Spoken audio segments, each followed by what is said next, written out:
여러분 안녕하세요. 은퇴생활 길라잡이 고봉선생TV의 김관열입니다. 오늘은 누구나 1인 유튜브 될 수 있다 12강이 되겠습니다. 오늘 여러분들에게 설명드릴 내용은요, 재생 목록 만들기와 섹션 나누기입니다.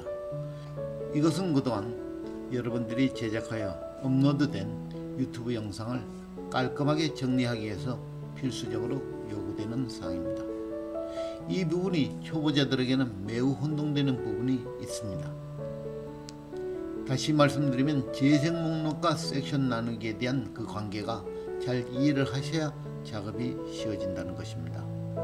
쉽게 설명을 드리면요, 재생 목록 만들기는 도서관이나 서점에서 코너 이름을 정하신다, 이렇게 보시면 됩니다. 예를 들면 어학 코너, 여행 코너, 철학 문학 코너, 뭐 이런 식으로 어떤 장르별로 구분하는 목록을 만드는 것입니다. 마찬가지로 여기에 만들어진 우리 동영상을 어느 재생 목록에 넣을 것인가, 그러니까 재생 목록이 없으면 재생 목록을 만드셔야 되는 것입니다.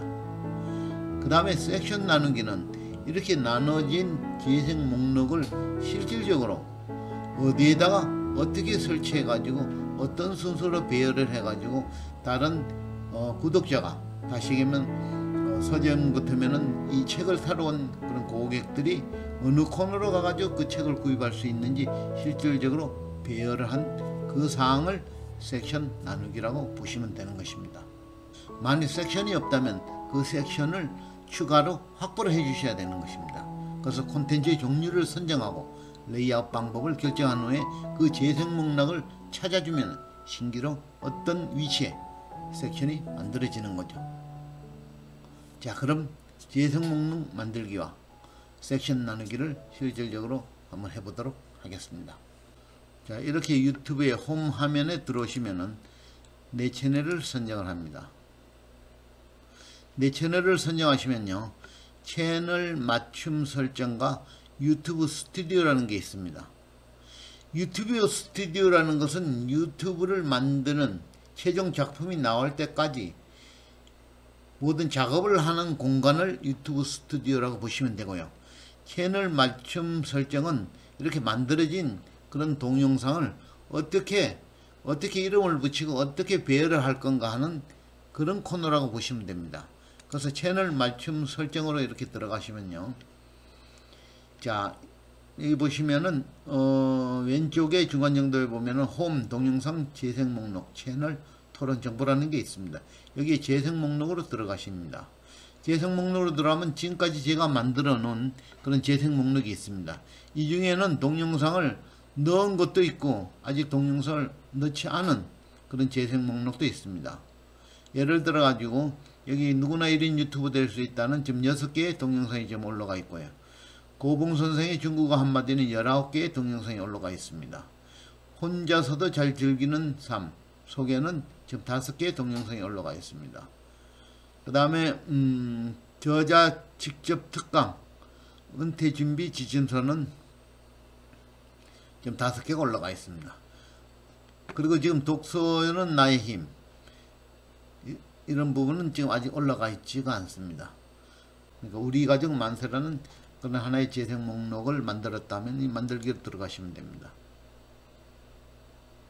그럼 이렇게 우리 가족 만세라는 하나의 재생 목록이 만들어집니다. 그럼 오른쪽에 제목 수정란을 누르시면은 이거를 공개를 할 건지 안 할 건지 이런 것들이 나옵니다. 이렇게 하셔가지고 저장을 하시고요. 그 다음에 설명 부분은 적으시면 됩니다. 우리 가족 여행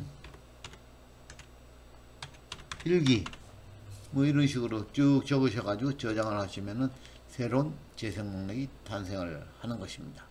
자, 그러면 지금부터는 섹션 나누기로 들어가 보도록 하겠습니다. 그러면 여기 채널 맞춤 설정으로 들어가셔가지고 섹션 나누기로 가시려면 여기에서 홈 화면으로 가시면 됩니다. 그런데 이 섹션 나누기에서 여기가 홈 화면입니다. 실제 여기 마크가 되어 있지 않습니까? 이렇게 밑에 보시면은 섹션 추가라고 되어 있습니다. 자, 요거는 이제 최종적으로 구독자들이 볼 수 있는 것입니다. 자, 그러면은 새로운 그런 화면을 여기다 만들고 싶다. 그러면 섹션을 추가를 이렇게 넣으시면 됩니다. 섹션을 추가를 넣으시면요, 콘텐츠 선택을 먼저 하시게 되어 있는데, 지금 우리가 만드는 거는 재생 목록이 단일 재생 목록으로 보시면 됩니다. 단일 재생 목록으로 보시고, 레이아웃은 전부 다 가로행으로 하기 때문에 가로행을 그대로 두시고요. 이렇게 가로행을 누르시면 재생 목록 선택이 있습니다. 내 재생 목록이니까 그대로 두시면 되고요. 재생 목록 찾기가 있습니다. 그러면 재생 목록 찾기는 이렇게 기다리시면은 아까 우리가 만든 그런 하나의 재생 목록이 되겠습니다. 새로운 재생 목록이 이 섹션에 들어오는 겁니다. 그러면 완료를 누르시면은 이 섹션이 자리를 잡게 되는 거죠. 자, 신규로 이제 동영상을 찍고 난 다음에 어디 재생 목록이 갈 건가를 거의 선택을 해주시면은 이쪽으로 들어오게 되는 것입니다. 그리고 이렇게 구성이 되어 있는 이 재생 목록의 순서 또한 이렇게 바꿀 수가 있습니다. 이 섹션을 교환하려면 이렇게 위로 보내면 됩니다. 그 다음에 이걸 다시 밑으로 하려면 이렇게 보내면 됩니다. 그러면 섹션 추가까지도 완성을 시켰습니다. 만약 이 섹션을 삭제를 하고 싶다. 그러면 오른쪽으로 이렇게 끝에 가시면은 연필 모양이 있습니다. 연필 모양을 클릭하시면은 이렇게 다시 수정하게끔 되어 있습니다. 수정하는데 그 옆에 보시면은 쓰레기통이 있습니다. 이 쓰레기통에 넣으시면은 하나가 삭제가 되어 버립니다. 요 화면이 실질적으로 마지막으로 우리가 구독하는, 우리의 채널을 구독하는 구독자들이 이용을 할 수 있는 그런 화면이 되겠습니다. 자, 재생 목록도 잘 만들어도 섹션도 잘 꾸며야 되는 것입니다. 자, 이상입니다. 오늘 12강 재생 목록 만들기와 섹션 나누기 여러분들과 같이 배워봤습니다.